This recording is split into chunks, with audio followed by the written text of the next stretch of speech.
In every country, the National Red Cross or Red Crescent Society works energetically to build the long-term capacities of communities. This process involves communities identifying their needs, volunteers offering their time, staff coordinating resources, and domestic and international partners providing support where necessary. Ultimately, it helps the vulnerable better manage their lives, reduce the risks they face, and improve their long-term health, well-being, and livelihoods. This video is one of 5 documentaries created to illustrate best practices in building community and Red Cross and Red Crescent capacities in a variety of cultural contexts from Mongolia, Australia, Nepal, and Cambodia.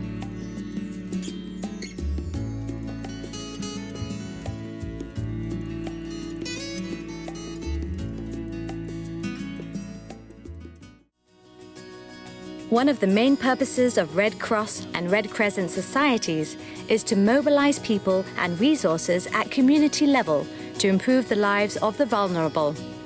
In order to become locally sustainable, branches must expand the types of local resources and funds they get. This video looks at ways funds and resources are strengthened and how the Red Cross communicates with different types of people and organizations to attract their support. Strengthening cooperation with a variety of potential supporters in and outside the movement is a very important part of the Red Cross and Red Crescent mission. Finally, this video will show the importance of accounting for and reporting transparently back to donors to build their confidence to donate more in the future. Resource mobilization usually has 4 different meanings. The first is where vulnerable people themselves are helped to build their own sustainable lives with new skills and vocations. The second is where branch or national level Red Cross or Red Crescent services generate an income for the national society. The third is to use effective communications to appeal for funds from the public or sympathetic organizations. And the fourth is to ask for donations of free goods or services which can be used to meet the needs of vulnerable people. In Mongolia, the Red Cross Social Care Program prioritizes the capacity building of skills in vulnerable people and communities so they can make themselves financially sustainable and have a stronger livelihood. In Seleng branch, an animal husbandry project has helped one herder to regain his financial independence. Hello, my name is Miag Masuren. I have been a herder since childhood.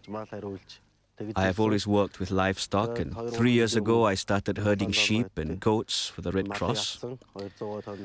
There were 200 at a time, and now they have grown into 600. I get 20% of the livestock as salary, and now I have many animals. I lost my livestock during the last winter disaster. Seleng Branch Secretary, Mrs. Tuvshin Jagal, explains how the project helps to generate income, which is shared between the individual and the branch to help expand other activities. The idea behind the animal husbandry project is to improve our capacity building, fundraising, and to be able to help vulnerable people who lack food in times of disaster. Also, we can sell products such as wool and fur from our animals and use it for fundraising income for our branch and for organizing other training activities for vulnerable people.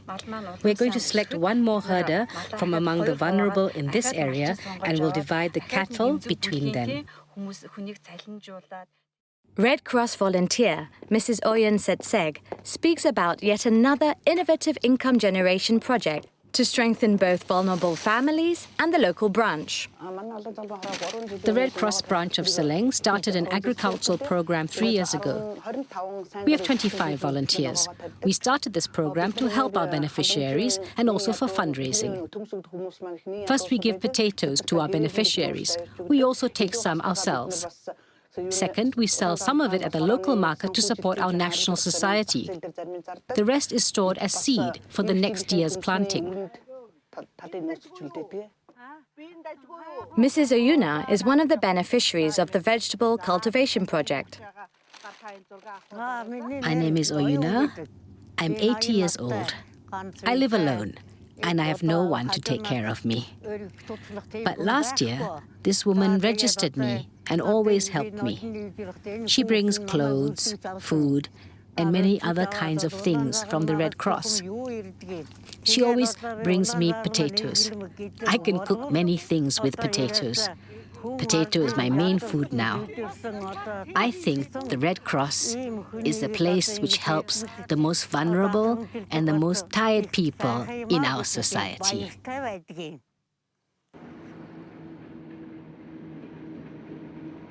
In Orkhon, the branch is taking the initiative to set up a local donor volunteer council, focusing on strengthening relationships with other local donors. Branch Secretary Dambin Tungalag explains what types of successful funding support they get locally as a result of carefully selecting a wide range of organizations to be on the donor council. We try to include our work in the objectives of the local authority and receive financial support to implement projects within this framework. With the Orkhon province governor, we annually receive 4.5 million tugriks in financial support. We cooperate with local companies and sign memorandums of agreement on closer partnerships. We receive the same financial support of 4.5 million tugriks from Erdenet Mining Corporation. In addition, we work closely with media outlets to publicize our mission, which is very important. We have been cooperating with La Television for the past 11 years within the framework of our cooperation agreement. They provide transparent, informative, up-to-date information that promotes the activities of the Mongolian Red Cross and International Red Cross. Voluntary Council member Ms. Ankma explains how she harnesses local support for the work of the Red Cross. Our television station was established in 2002, and since inception, we have been working with the Orkhon Province Red Cross branch. We broadcast new information about Red Cross activities in a timely manner to the general public. We also work with the Youth Red Cross Group to spread understanding about the work of the Orkhon Province Red Cross branch among young people. As part of our support, we produce a special show called News from the Red Cross Society, which is aired every week. It runs for 30 minutes. Therefore, people in Erdenet have a high awareness of Red Cross activities. Raising local resources takes many forms. Some companies give free services to the Red Cross and their target beneficiaries, which can positively change people's lives and improve local employment practices. Our company has a training center and provides free training on textile processes to support youth vocational training programs. Successful candidates are then invited to work for us.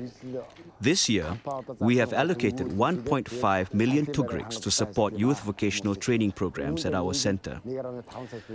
Our company has been a special member of the Red Cross for the past 5 years. We donate between half to 1 million tugriks annually towards the Red Cross activities. As part of their resource mobilization strategy, Mongolia Red Cross actively recruits special members. Khan Ul Branch Chairman, Mr. Daja Sovdu, explains how the National Society also ensures continued support from these special members as major donors by communicating regularly and transparently about income and expenditure. The annual special member contributory fee is 50,000 tugriks. We have a biannual meeting of special members, and at this event we work to enroll new members. In selecting special members, we look at what large companies and universities are in our district, and from these companies, we work to identify the type of person who would be supportive of our work. We then have one-to-one meetings with them and explain our mission of helping vulnerable groups. We run seminars and inform them how their membership fee will be redistributed to vulnerable people in our community. We currently have about 350 special members at our Red Cross branch, and our goal is to have 50 new members each year. Mr. Bayamba, director of the Mongolian Agricultural University, has made a contribution of 5 million tugriks for our project to assist herders whose stocks are facing disease. Also, Mr. Myagmar Suran, who was the head of the Chinggis Khan International Airport, was our special member. He made significant contributions for many years, and we awarded him 3 times with the Humanitarian Gold Medal, Polaris. In Nepal, there are many examples of activities that Red Cross branches have undertaken to improve the local sustainable incomes of vulnerable people. Beneficiary Deeplal Chowdhury was a farmer before he acquired the skills to become a mason, making smoke-free improved cooking stoves. After I acquired this skill from the Red Cross, it has become very easy for me. Very easy. Now my child is also going to school, I am earning some money, we can now buy provisions for our meals. I don't have any other skills. But I am doing well in installing cooking stoves. People call me from all around because I started making the cooking stoves. In the Women's Development Programme, specific attention has been given to helping women earn new income to overcome social isolation and contribute to their family's income. For beneficiary Meena Nepali, life was very different before she gained the tailoring skills to set up her own small business. Life was hard for the entire family. We have a family of 6. I had no money to pay for school. I had to depend on others. I had to take loans to attend school. A lot of changes have occurred in my life since the 3-month training from the Red Cross. I am capable of doing a lot for myself. I am self-sufficient. The impression in the village was that women couldn't do anything. But I have shown that I can. I have shown that I can do things for myself. I have been able to lead an independent life because I make around 4,000 to 5,000 rupees annually. I do not have to depend on others for my expenditures. At branch level, there are many activities to diversify resources, which can make local branches locally sustainable. In Nepal, successful local fundraising activities, such as rental from buildings, also help finance branch services for vulnerable people. Through the Sunsari Red Cross fundraising program, we raised money to construct a dormitory and a training hall. On top of that, we have another project for income generation. This building that's under construction. It's a shopping complex that would also house a new blood bank. We think we can generate rental of at least 100,000 to 125,000 rupees per year from this. We had requested an industrialist who is in the pharmaceutical industry for help, and he donated 101,001 rupees towards construction of the blood bank. The thing about the blood bank is that it was started more as a community service than for income, and thus there is not much profit from it. This year, we have also provided various kinds of relief to about 60 to 65,000 flood victims. We mobilized 3 to 3,500 volunteers over there. These volunteers have helped the victims in an exemplary manner. In addition to that, we provide educational and health-related programs to low-income communities. We use funds to carry out health checks in those communities, and if there is somebody in need of blood and medicine but cannot afford it, we help them out as well. Here are examples of successful national fundraising activities sustained by Nepal Red Cross, supported by good communications and public visibility. When we look at the sources of income at Nepal Red Cross, we find that the perennial source of income and fundraising are its buildings and land holdings from government, non-government, and even local levels. These are the main sources of income that sustain our organizational expenditure. Food and non-food item donations are one of the major sources of donations for us. As an organization that provides relief to people in times of disaster, these donations help us earn the respect of people. For example, during the recent Koshi flood in Sunsari, we realized that a huge number of people were going to be displaced. The situation was such that even the government was not going to be able to distribute relief materials. Our volunteers were able to immediately distribute food items like rice, pulses, and beaten rice from our stocks. As you can see around here, we have relief items which we receive from various donors. We were able to dispatch and distribute these items immediately. We think that this immediate response from us helped further our image amongst various organizations, as well as the victims of the disaster themselves. The Australian Red Cross has always relied on its strategic partnerships with private companies to ensure continuity in its funding programs. Frank Zipfinger, chairman of a leading commercial law firm in Sydney, shares with us what motivates his firm to contribute to the Red Cross and in what ways they do this. Our relationship with Red Cross actually goes back to 1914 when the Red Cross was formed. And within a month of its formation, we were appointed their honorary solicitors. So the relationship has continued now for 95 years, coming up to our centenary. And we strengthened that in 2001 with our appointment as Australia-wide community partner. So at the first level, we provide key strategic legal advice to Red Cross. The second area is around financial support. We have a workplace giving program. Red Cross is one of our very popular charities. They are selected by our staff. The third area in which we contribute is through the International Humanitarian Law Program. Red Cross, as you know, has a charter in that area to educate and develop awareness, and this is all about law in relation to war. And the other areas in which we work with Red Cross, a number of their volunteering programs. A good example is their breakfast program. Red Cross runs this breakfast program across about 100 schools in the country. We support 3 of them, 2 here in Sydney and 1 in Melbourne. A more recent business associate, Niels Holm, of First National, speaks about his foundation's partnership with the Red Cross. This is a good example of both the corporate partner and the Red Cross seeing mutual benefit and both contributing to safer communities. So the members set about looking for a good partner that had a lot of synergies with the First National Real Estate Group. The foundation was formed in 2005, and in 2007 an agreement was struck with the Red Cross for all of our philanthropy to be directed towards the Red Cross and the Emergency Services Plan. We've actually been able to produce a number of different materials for the Red Cross, such as flyers, booklets, emergency ready plan booklets, and all of these have been distributed to our officers, and they've then been used in the field and been used to help homeowners prepare their properties in the case of emergency situations. 2 senior managers from Australia Red Cross share some of the National Society's most recent and successful fundraising activities.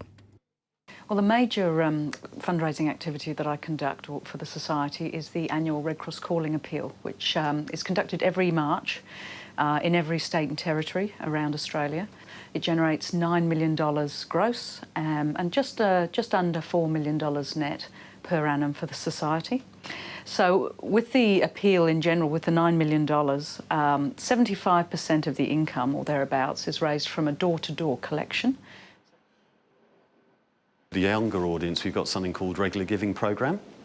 You may know this is slightly similar to workplace giving, where people give regularly each month, but the way we're targeting these people is it tends to be the younger sort of 20, 30, 40-year-old people that we'd meet in the street.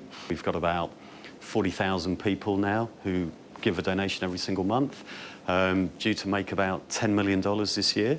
And then the other sort of form of relationship fundraising really is a much older, more mature, more affluent donor, tend to be 55 plus, often a slightly wealthier, both in terms of perhaps income or assets.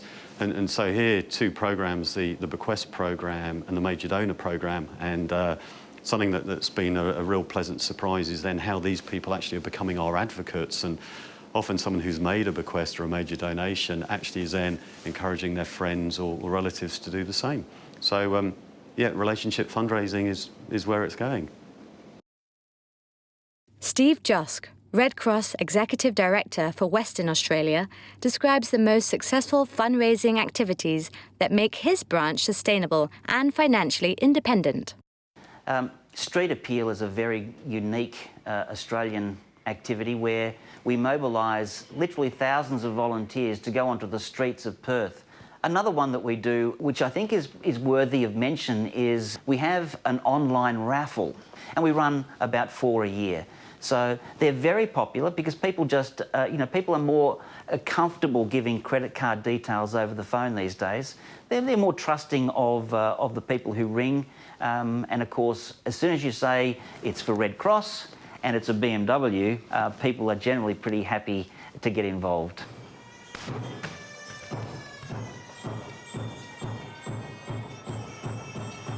In Cambodia, the Red Cross realized that its 50th anniversary celebrations in 2005 were an ideal opportunity to try out new forms of fundraising, which could lead to long-term partnerships into the future.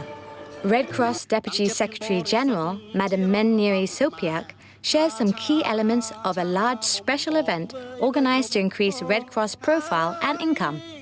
Maybe you think that it is just a one-day event, but it is, of course, a year plan of the Cambodian Red Cross, and then there was an intensive implementation 6 months in terms of the public relation. So that it was the suggestion that the new king should come to preside over the event. This is also make the great achievement to the contribution to the Cambodian Red Cross. And because with the new king, everybody want to show up. To show up, yes. To show up with maybe not with the smaller money, but also to show up with bigger amount of money. So on that day, there had been, it is more than we can expect, because we think maybe we make the estimation maybe around 1 million, but at that time we could raise more than $2 million US. And then in our Cambodian Red Cross, we have a real clear rules and procedure for the financial management. We have the external audit from an independent organization.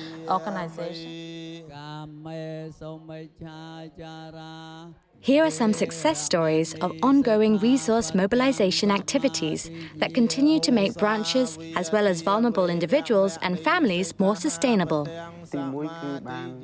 First, we have contributions from supporting members throughout Phnom Penh City. There are more than 20,000 members so far. On average, we are able to collect around $100,000 per year. The second source is from gala dinners, which are events attended by investors, businessmen, and civil servants. We collected $270,000 from the first event. And when we organized the second event, we were able to collect $380,000. The third source of income has been from expanding our productions and services. We mobilize funds in various ways. For example, our branch has initiated a lottery. For the lottery, we've had good cooperation with Capital Company. The owner, Mr. Pan Sophiap, buys 50 books of lottery tickets from us to give as a gift to his passengers. These are private donors who donated money to build the branch building. To thank them, we advertise their names on the walls to encourage other people to also give.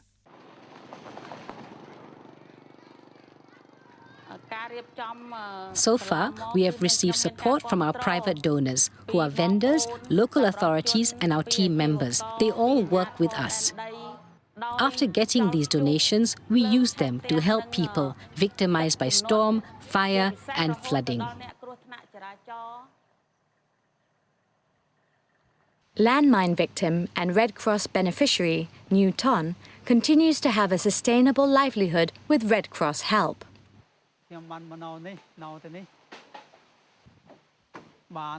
I stepped on a landmine in 1993 and I lost one of my legs. There were lots of mines in Ochu Krom village. In 1993, after losing my leg, I moved to live in Anglong Veng. In Anglong Veng, my living was very miserable. In 1999, I moved back to Ochu Krom village from Anglong Veng. At that time, my livelihood was very difficult. Then I borrowed money from the Red Cross to start my own plantation. And I have worked on the plantation and bought cassavas and a pump to water my vegetables. There is no interest on the loan for up to 1 year. My livelihood has improved greatly. In the future, I will try more. I will try to continue working on the plantation because I have only one leg. We hear from two business people, one from a bus company that helps with free services and non-financial donations, and the other from a water bottling company. They both describe what motivates them to contribute to Red Cross programs and the ways in which they do this. There are different ways that I have supported Cambodian Red Cross, such as transporting gas and delivering Red Cross documents and materials from Phnom Penh to various provinces in Cambodia. The delivery of materials from provinces to Phnom Penh are free of charge. Secondly, I am a member of the Cambodian Red Cross and make an annual contribution. Thirdly, I support indirectly. I have bought lottery tickets from the Red Cross branch in Battambang and given them to my customers. This is my contribution to the Red Cross. I have worked closely with the Cambodian Red Cross to set up this water bottling factory. Proceeds from my business go towards humanitarian work. Customers throughout the country have recognized the quality of oral water. Demand has been increasing, and therefore we have been able to generate more income. Income generated is provided to the Phnom Penh branch to cover administrative costs and humanitarian activities for vulnerable people.